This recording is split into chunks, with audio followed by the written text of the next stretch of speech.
Discovery Communications says the Knoxville office will focus more on digital content moving forward. That's according to a letter obtained by 10 News today. Last week, the company announced it would be laying off and transferring employees. About 1,000 people work at the West Knoxville office.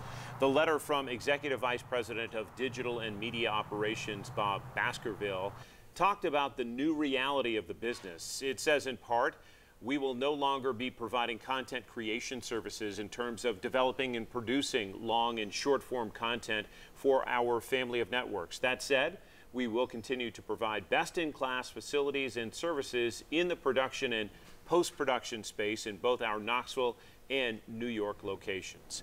This comes a day after we reported Pilot Flying J is laying off some 50 people at its headquarters here in Knoxville, with about 1,000 employees.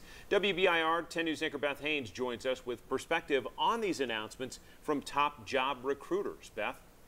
Well, John, we sat down with Knoxville businessman Randy Boyd, who spent his time as the State Economic Development Commissioner recruiting new jobs across the state. And we hear tonight from Mayor-elect Glenn Jacobs, who's assuming the role of top salesman for the county. Here's how they see the challenge ahead. While we're going to be losing a significant amount from those companies, we've got to look at our existing companies to step up, existing donors to step up. But in addition, we've got to create new businesses. Boyd says he plans to help entrepreneurs in Knoxville become the next big businesses in the area. Knox County Mayor-elect Glenn Jacobs also says we need to remember the homegrown businesses that are successful.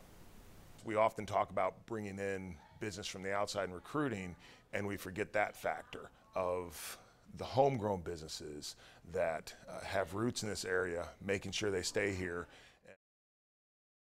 And Mayor-elect Jacobs goes on to say he hopes to keep Knox County small business friendly. He also plans to encourage companies to be, in his words, good corporate citizens, which he says will help benefit the community and nonprofits in the area. Robin.